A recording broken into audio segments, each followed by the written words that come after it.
Are you winning? Do you need help in your life or business? Could you use some inspiration, business strategies, and success principles? I'm Daniel Gomez, award-winning business coach, keynote speaker, and best-selling author. On the Daniel Gomez Inspire Show, we will help you create a successful life and elevate your business. Together, we will discover the keys that unlock your success and dreams.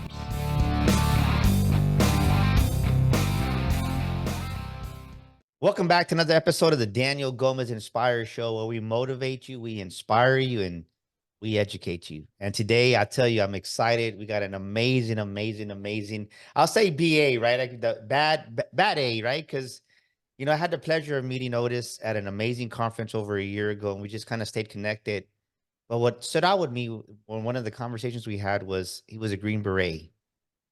Green Beret turned entrepreneur. So you're in for a special treat. So I want you to get out your pen. I want you to get out your paper, because you know what we say here at the Daniel Gomez Inspire Show? What you write down, you retain over 50% of it. We said again, you know what we say here? What you write down, you retain over 50% of it. And I want you to take these notes and go back and really study your notes. And because I can tell you that Otis is going to drop some massive wisdom here on the Daniel Gomez Inspire Show today. Otis, welcome to the show, man. How you doing, brother? I'm doing great. Way to set the bar high. All right, I'll see if I can climb up to it, man. Well, do me a favor. I know the amazing person you are, right? The BA that you are, but introduce yourself to the Daniel Gomez Inspire Show. You can't be blushing on me, man. Come on. Yeah. No, because I hate talking about myself. I appreciate the opportunity. Loving being here and getting to talk to you.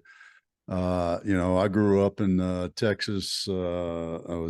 I'm a Texas Aggie Corps of Cadets, 25 years in the Army, going from a tank driver to a lieutenant colonel in the Green Berets.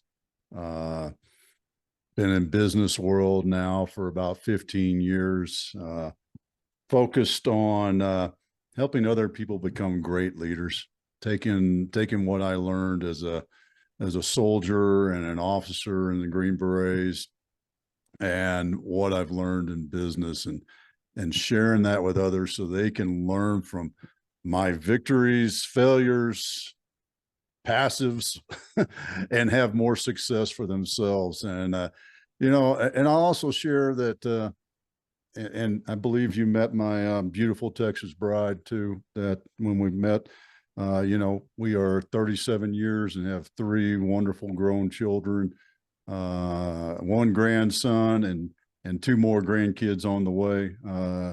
Talk about living a blessed life, man. I never would have thought I'd be here. Awesome. Well, you know what, really, it wasn't his Green Beret. Well, it wasn't his Green Beret. It was his voice. When I met Otis, I said, man, you remind me of Sam Elliott. He's like, Sam Elliott? Yeah. Mask was one of my favorite movies, and just spending time with Otis in Denver, it reminded me of the movie Mask. If you haven't seen that movie, it's a good classic to watch. But Sam Elliott has that voice, and when I met Otis, I'm like, hey man, you sound pretty sexy. One of my good buddies used to always joke about. You remember Sam Elliott did the Ram truck commercials? Yes. It's like, hey Otis, say Ram tough for me.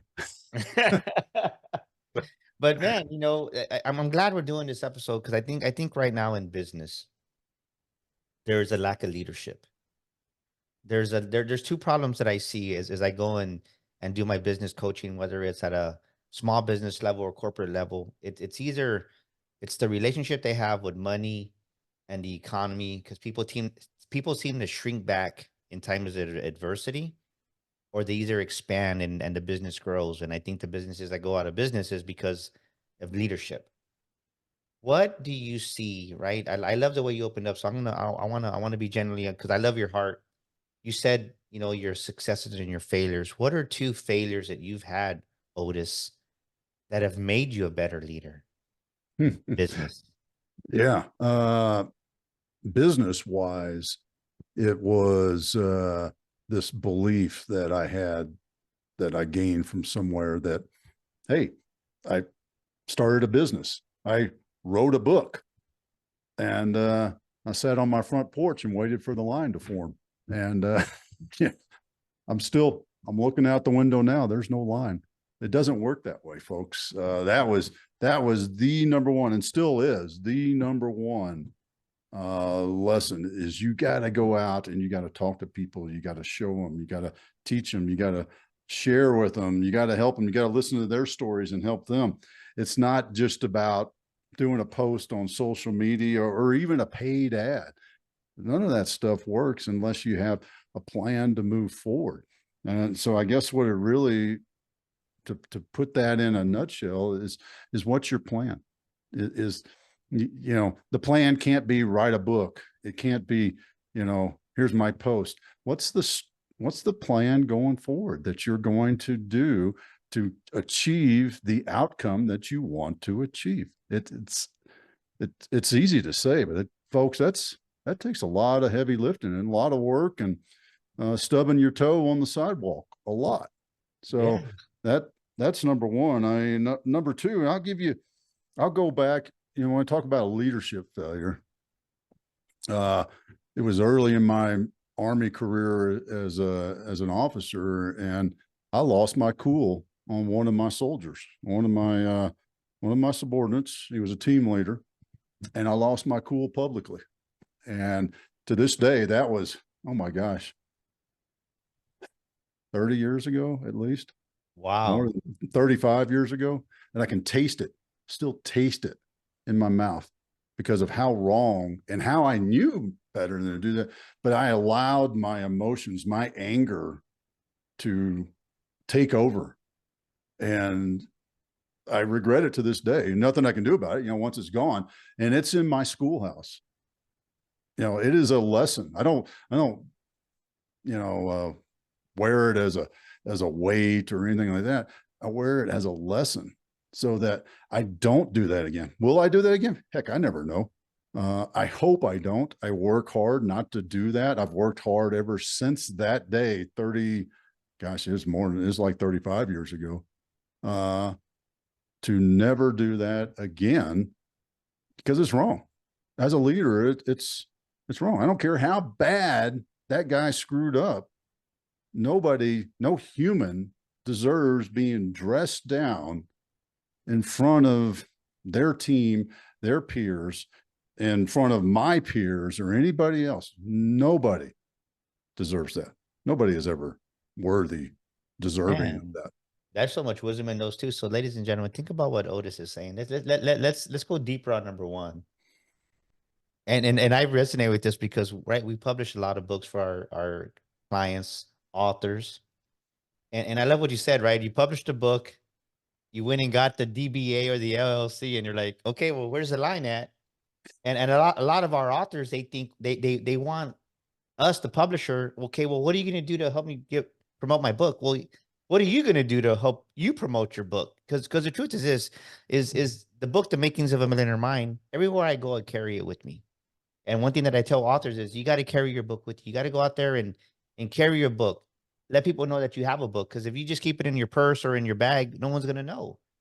And then with your business, right? So ask yourself this question, ladies and gentlemen. Am I really going out there and promoting my book? Am I going out there promoting my business? Do people, I think about the saying, it's not my quote, but there's a quote that says, right, best known beats best. Because if you're not known, no one can help you. And I love what you said with that. So let me ask you this. What did Otis do to get known, right? Because you can be the best. You can be the best BA, Green Beret. You can be the best book you have out there on leadership. But if it's not known, what good does it do you? And you can have somebody that's not second rated, but he's known because he's out there not caring what people say.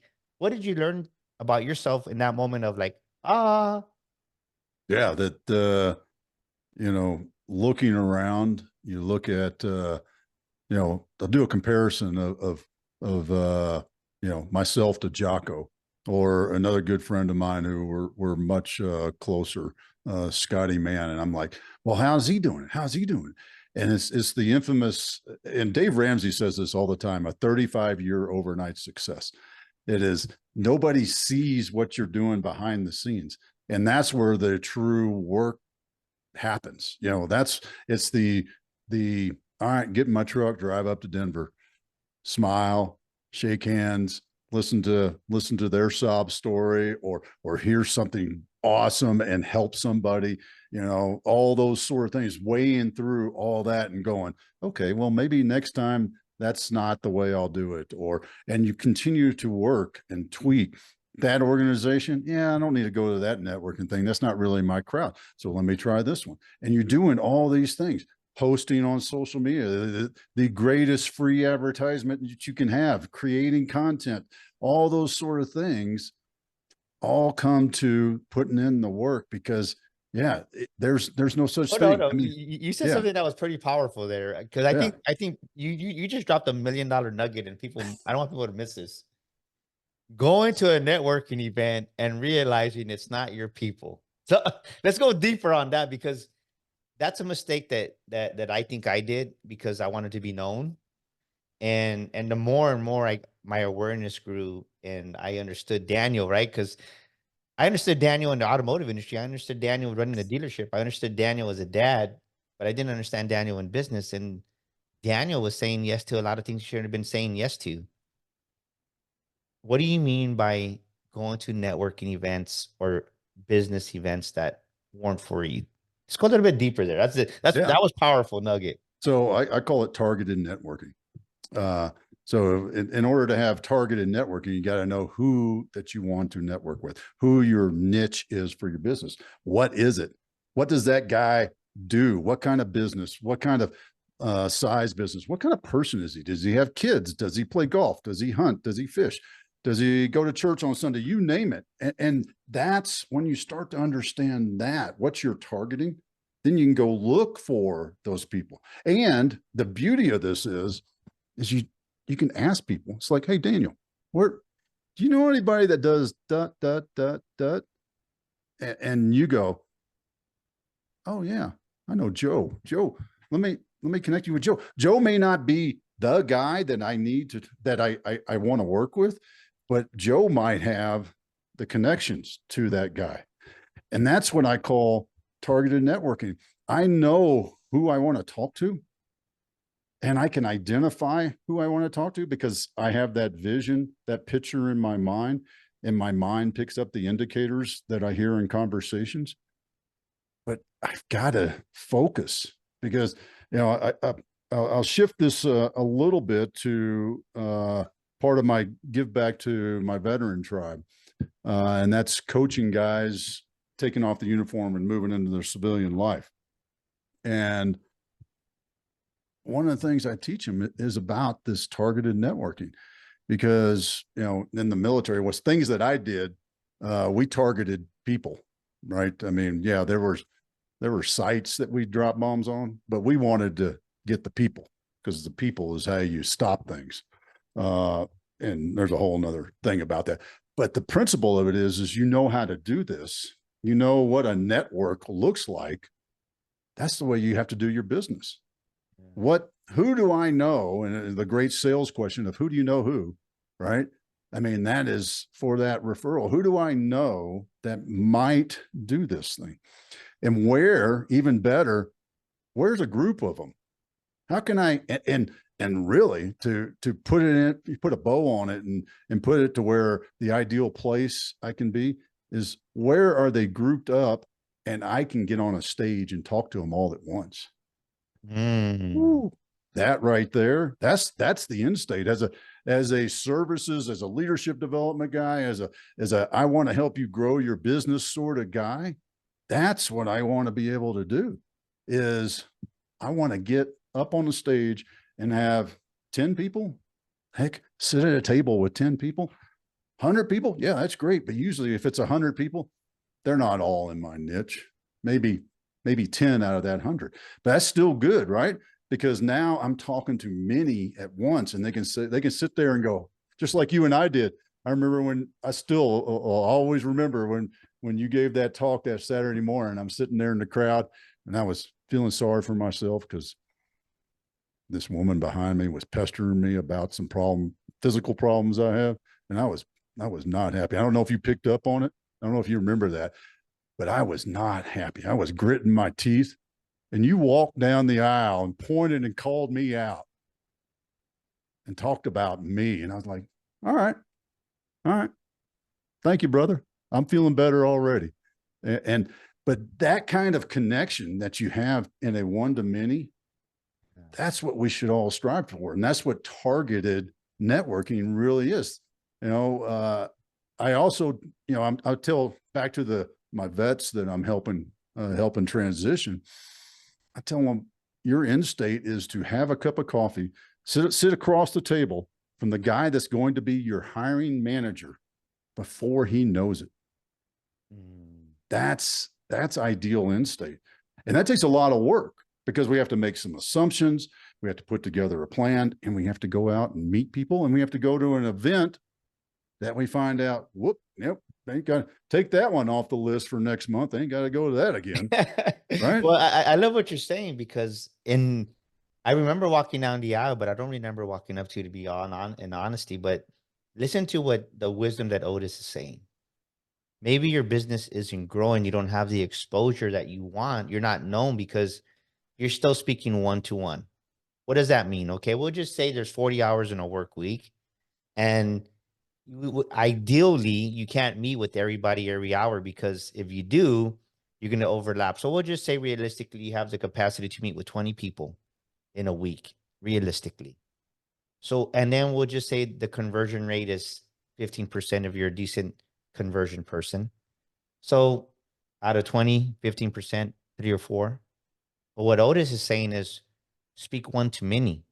Maybe go speak on stage. And that's what we teach at Sticker Shock Speaking Academy is instead of speaking one to one, you speak one to many. Now an audience of 100 people is hearing you. At least 33% of those people are going to connect with your heart, which is 33 people. Now you got the attention of 33 people in 1 hour as to a whole 40-hour work week. Think about what I just said. You speak on stage for an hour to an audience of 100 people. You have 33% that are going to kind of connect with you. Now, out of that 33%, you got 33 people. You spoke in 1 hour as to 40 hours. That's what Otis is saying. So Yeah. you're going to speak one to many, and that's powerful, right? And I think what I heard you say too is not everybody's for you. I think we start a business and we're looking for that line, and then we think we can be everything to everybody, and we can't. And that's what I heard you say, Otis. And maybe your problem and one of the blocks you have why your business isn't growing and scaling is A, you're too busy doing one-on-one, and two, you're right. You need to understand that, man, not everybody, you're trying to be everything to everybody, and you can. And I love what you're saying, right? Niche networking or targeted networking, and people need to understand that. Oh yeah. Yeah. And you know, with the information that's available out there, it's not that hard.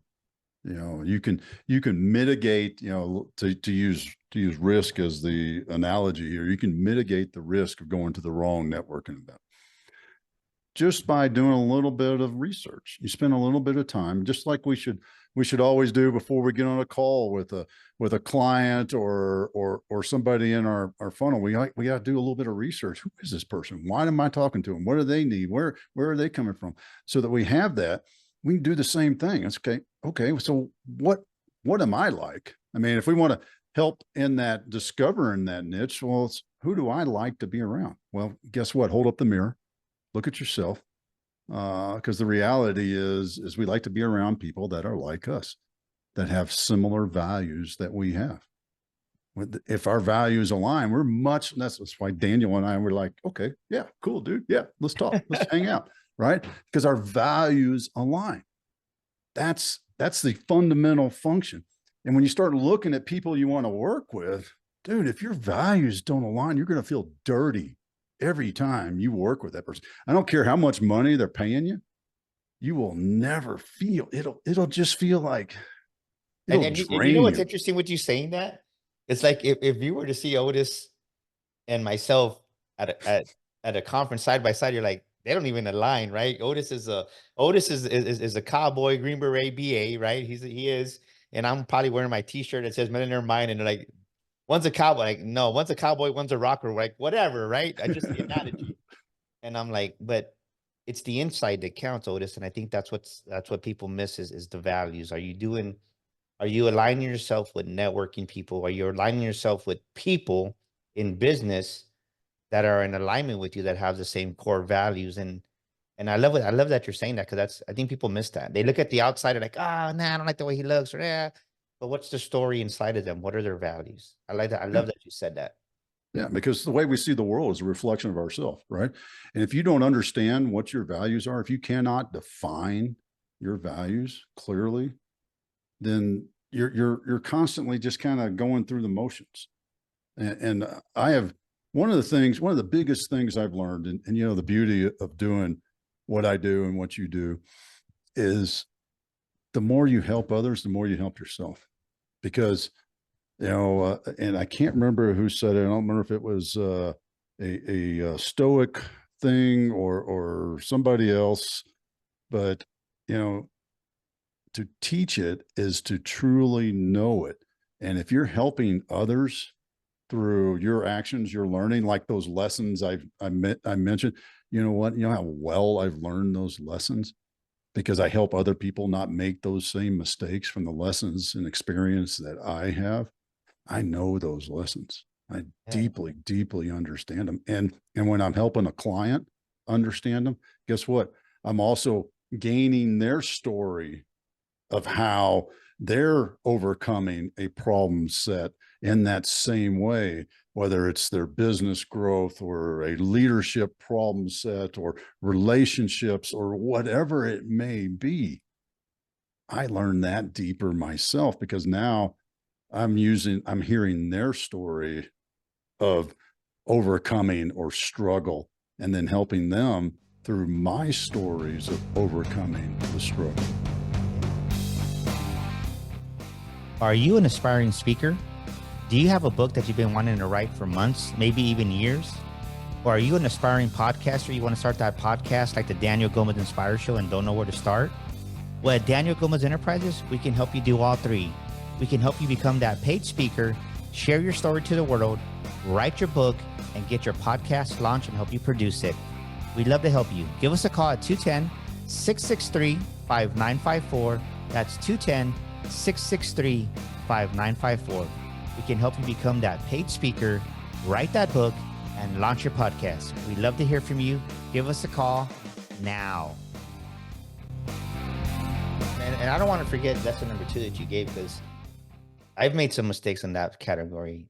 And I can, when you were sharing your story about 30 years ago, you know, I had a couple of scenarios where came up in my mind. I said, man, could have done that better. I shouldn't have called him out in front of everybody. And I think where I come from, right? That not that it's an excuse or a reason, but in the automotive industry, right?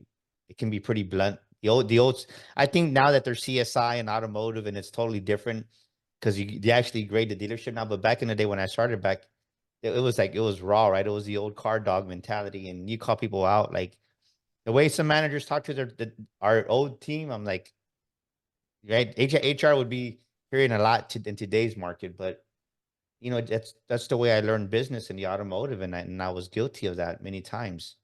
So, what would you say if you're caught in that scenario where you have a subordinate, like you said, or a team member that, man, you're just like, what's one or two things that you can do not to do that, not to call them out? Because I'll be guilty. I'm an emotional guy. I want to win. That when I'm under pressure, that driver comes out. I want to be the best, right? That's, I think in the military when they do the test, it's I'm a red, right? I'm a red, and I want to get crap done and just go.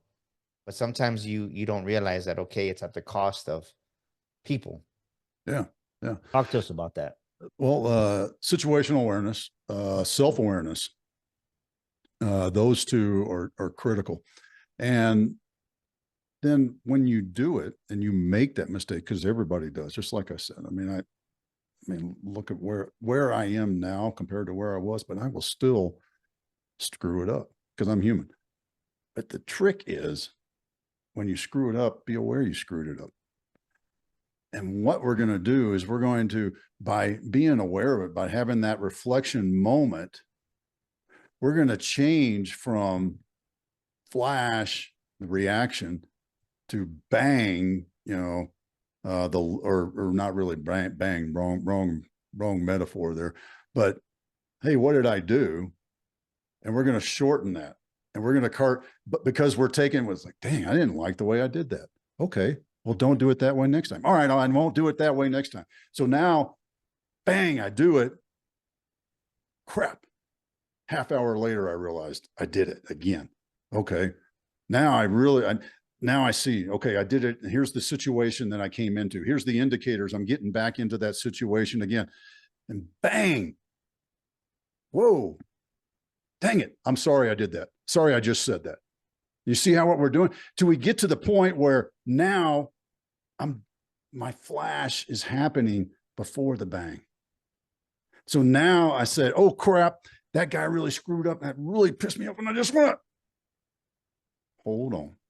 I ain't going to do that, because now I know I have the indicators. I have the lessons I've learned to now that explosion, that loss of my composure is not allowed to happen, because I recognize the situation beforehand. I have the indicators and the know-how and the decision to not take that kind of action. And to put a little bit bigger bow on it, that's what I call shifting your life from reactionary to proaction. When we go from that reaction to something that happens to proaction, we're recognizing the indicators. I'm getting on the highway at rush hour. Am I going to allow myself to get mad because there's traffic? It's a gimme. Yeah. You know, I when what you're saying, I do a corporate training called, right, in communication, when you learn how to respond instead of react. That's kind of what came to mind as you're saying this. And I want you to ask yourself that, ladies and gentlemen, maybe your business is there's breakdowns in communication because you're being reactive instead of responding. An example would be a customer comes in and, hey, they're kind of being honest with the way they feel, but you don't want to hear it. So you react to it and you take it personal, and then it doesn't help the situation. Or maybe you have a team member like Otis is saying, and he's saying something or she's saying something, and you're reacting instead of, right, you're listening to react instead of listening to understand. Yeah. And I can tell you, the younger Daniel, I was real reactive. And even today, right, I'm human, it happens. And I think, we're talking about, right, we're talking about leadership in business, but I think a lot of it too is even at home, right? We spend so much time with our wives, our spouse, our husband, our kids, that we develop these relationship filters that it's just, we kind of keep them where they were instead of who they're becoming. And we don't listen to respond, we listen to react because of past experiences. That's kind of what's coming to mind for me, that because we're habitual creatures. So think about this, ladies and gentlemen. Maybe you have situations at home and you're bringing that crap to work, and it's crap because it's not helping your personal life. It's not helping your business life, but you're reacting instead of responding, and you're not catching the flashes like Otis is saying. Yeah. And when you react, I mean, so many people, there's several things you said, first off, you're the same person. So if you're being different with your family at home than you are with your people in your shop, then you're not being authentic to one of them. And you're not living your true authentic life. And in that case, you are being reactionary and you're not showing up in control, because now you're faking it. And then the other piece of that is living life intentionally in control is so much more satisfying, so much more beautiful, and fulfilling, that I think this telephone call needs to hang up. Hopefully you're not hearing that too bad, but it's how do you do that? How do you live your life with intention? I mean, God, you're in control if you choose to be. And that's that responding, that's that proaction in life, instead of just showing up and seeing what happens. I spent some time in my life doing that. And, you finish the day up and you're like, oh my God, I'm exhausted. What did I do? I have no clue. No clue what I did because I spent the whole day reacting to things. There was nothing intentional about it. And when you do that, you're never fulfilled. You're never satisfied. You never achieve what you want. You're just going through the motions of what's happening around you, what other people may want, but it's not what you want. You got to live your life with intention to get what you want. And as we're putting this all together, right? As we're talking about this, it's like how we lead a business is everything. How we lead our lives is everything. And I think somebody can listen to a podcast episode like this, like they're right. You're dropping so much wisdom, Otis. We're talking about like real life and business things, issues, and then, but I go back to what you started talking about, right? The plan. And I think the mistake that a lot of human beings make in business and in life is they do the plan, right? We'll just say the rare few that do the plan, but then they never execute the plan. Mm. And it goes back to, okay, you've listened to us now for almost 40 minutes. You're getting all this wisdom. We're giving you a plan, right? Now you have a plan now of not to react, learn how to respond. You have a plan of, can I catch the flash on this side? I have a plan of, okay, I need to be known. But the plan is there, but are you going to execute? And it breaks my heart that so many people will listen to an amazing podcast episode like this and they never execute. And it goes back to the biggest lie we've been told as kids, right? I remember Schoolhouse Rock back when I was a little kid. I would listen to it every Friday or Saturday mornings with cartoons and Schoolhouse Rock, and they would be like, knowledge is power. No, it's the activation of the knowledge. It's the activation of the knowledge. Because without the activation, there's nothing. And it makes me think we have the plan, but if without the execution, a war's never won on, okay, we have the plan of the war. Well, you got to go execute it now. And there might be some lives that are going to be lost because that's the cost of it. And I think so many people, they don't execute because they think they know what the cost is in business, and they really don't. I know we're Yeah. going deep here, but I'm loving the conversation we're having, brother. Yeah. Well, the plan, I love that you brought that up because so many businesses I've seen over the years, they have the the executive offsite and they create this beautiful 5-year plan of and they come down from the executive offsite like Moses with the 10 commandments back to the company and here we go, fellas, this is our plan for the next 5 years. And they put it up on the shelf and they lock it away and they never execute the plan. They never pull it off the shelf. They never share it with the team, but they've got this beautiful plan. And it's usually in this gorgeous book too, sitting up there on the top shelf. Look at our plan. This is our plan to reach, 20 million in by 2030. Da, da, da, da. That's great, man. Pull it out. Let's look at it. Show me what happens if this client leaves. Show me what happens if this client buys more. Show me who's your next set of clients. What's your next target? Are there any pencil marks on that plan? Have you ever pulled that plan out and actually not only used it and written on it and scratched things out and updated it and continue to go, oh yeah, because you got to do it. It's, geez, the amount of money. I would love to see a stat of how much money businesses spend on the infamous 5-year strategy, 10-year strategy on executive offsites.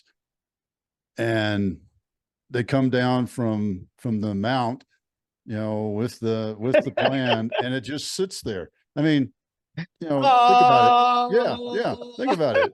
If Moses had just taken the 10 commandments and just said, hey, I got them, fellas. I got them. God spoke to me. I'm going to put this over here.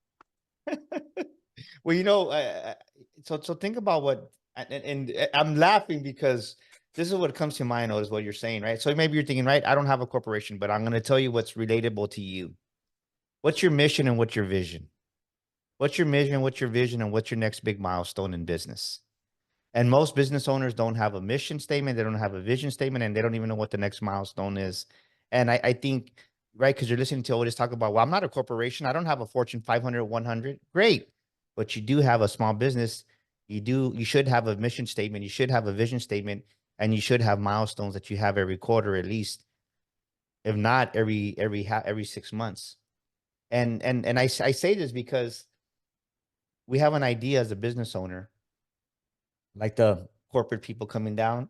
This is it. We'll just call this a milestone, right? For millionaire, we have a milestone. They never talk about the milestone, and then they expect the team to execute the milestone when they just introduced it one time, and then it's out of sight, out of mind.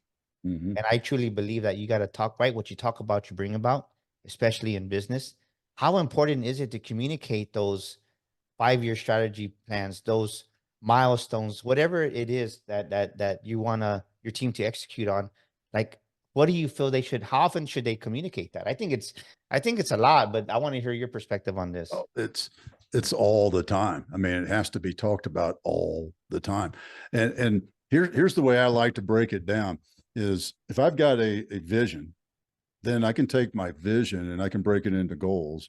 And then I can take my goals and I can break those into tasks or objectives. Sorry, got ahead of myself. Objectives, right? Kind of now I'm getting it into bite size. And I take my objectives and I break them into tasks and I get it right down to the what are you doing this afternoon that will move you closer to achieving that vision in 5 years? That's the way we got to look at this. What are those action steps that I'm taking that if I take these 3 or 4 action steps, I've completed that task. And I take those 2 or 3 tasks, and now I've achieved that objective. And I take those 2 or 3 objectives or 4 or 5 objectives, and I've achieved that goal. And now I've taken those 4 or 5 goals and I've achieved my vision. That's the way it works. We have to measure it. We have to know what we're shooting for, and then we have to measure it right down to what are you doing this afternoon? Back to that living intentional, taking the effort and focusing where you're spending your most precious asset, time. And if you truly mean that you want to achieve that vision in 5 years, well, what are you doing today? How are you moving yourself to achieve that? Or are you just ticking a box because it sounds good because you heard Otis and Daniel talking about it, that we really ought to have a vision? Well, I got a vision. It's up there right there. It's right next to my business plan. Yeah. Come on. I'm not, I mean, right. I'm not knocking business plans, but to me, grit overrides a business plan, right? I mean, I know many people just spend thousands on a business plan, and over 90% of those businesses go out of business. True fact. But it's somebody with grit that just wants, right? They talk about the vision, they talk about it. And I think that, and we're talking about this, I think one thing that I always do is I always talk about where we're going, right? I always talk about the next thing, what's next. And you got to communicate that with your team. So, man, Otis, we could go another hour, man. I'm loving this conversation. Let's shift a little bit, right? Yeah. And thank you for sharing this. But I guess what I would ask you is this, as we're getting ready to land the plane, is if someone out there needed a golden nugget on business, what's the number one business wisdom you would give to our audience here at the Daniel Gomez Inspire Show? You have to be clear in what you want, clear in your purpose. And everybody's got to have a tribe around them, a team around them. And they have to understand what your purpose is. And those two things combined are what's going to enable you to fulfill your purpose and achieve your success. It's, you gotta, and you said something, just a little sidebar, quick sidebar thought, because I was asked this, my son asked me this the other day, Camden, on our show. He said, Dad, what's more important, the plan or planning? Because this goes right to what you were saying. It's the planning.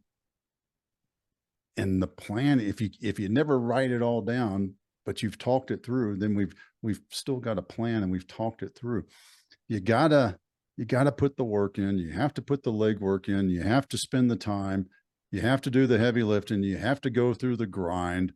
There's no magical unicorns. I know all the VCs out there are always looking for that next unicorn that they invest in. Man, that's like buying a lottery ticket. Heck, the lottery ticket probably has a better odds of winning than the unicorn thing. The only way you're going to be successful is to have a plan, focus your time and effort on achieving your outcome of success. That's it. And if you don't know what your outcome is and you're not measuring to get your outcome, you'll never get there.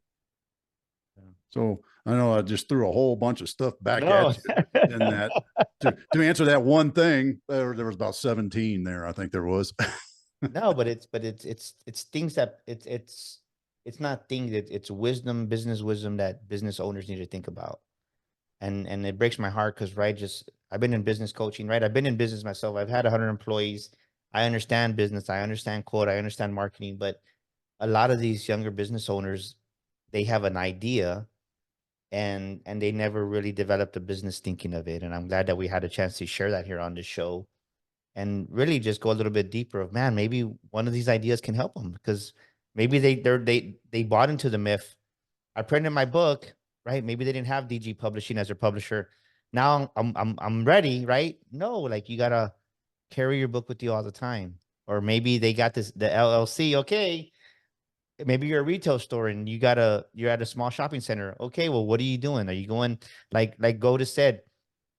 Social media is the huge free way to advertise your business.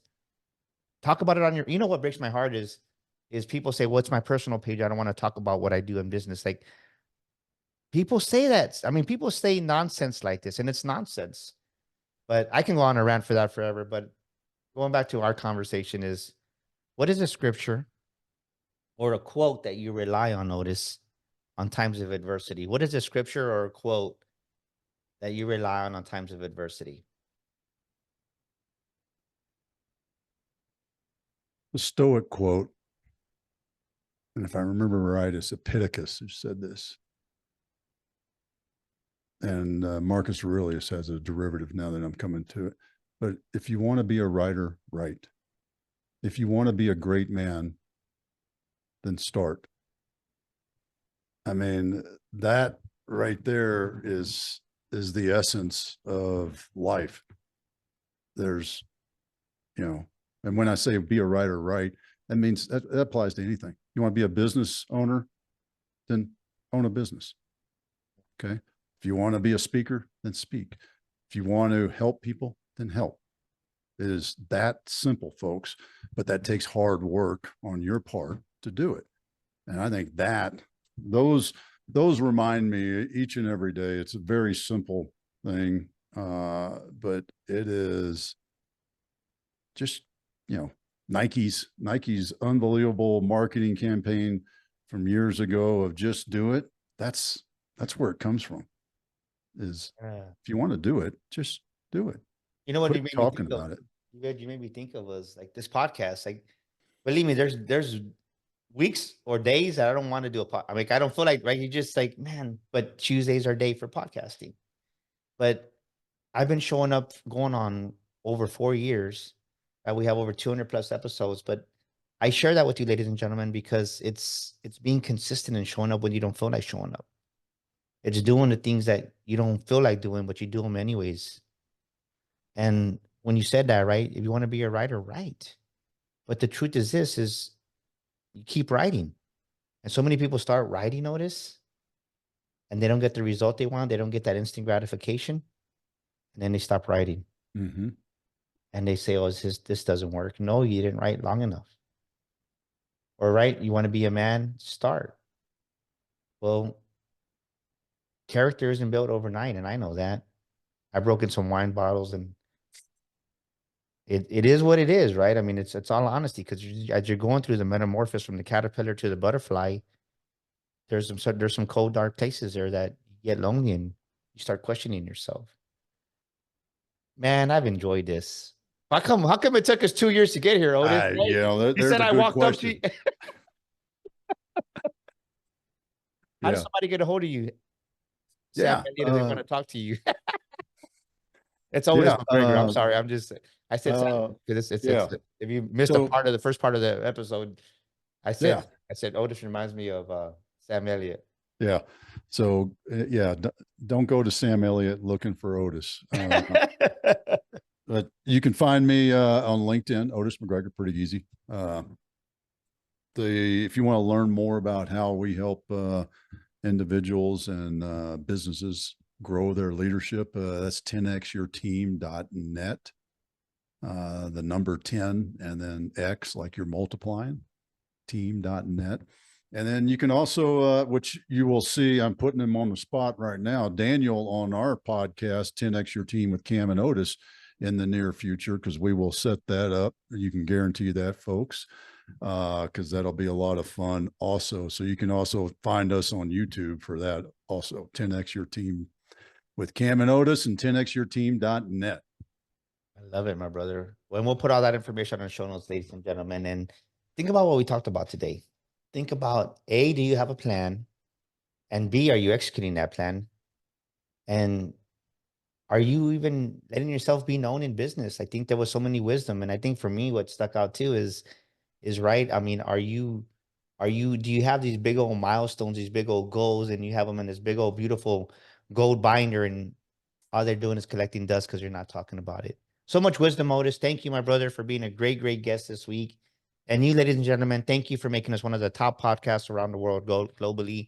Thank you for just having us in that level. And we couldn't have done it without you. And like I always say here, if you're stuck in life, if you're stuck in business, reach out to me. Go to danielgomezglobal.com.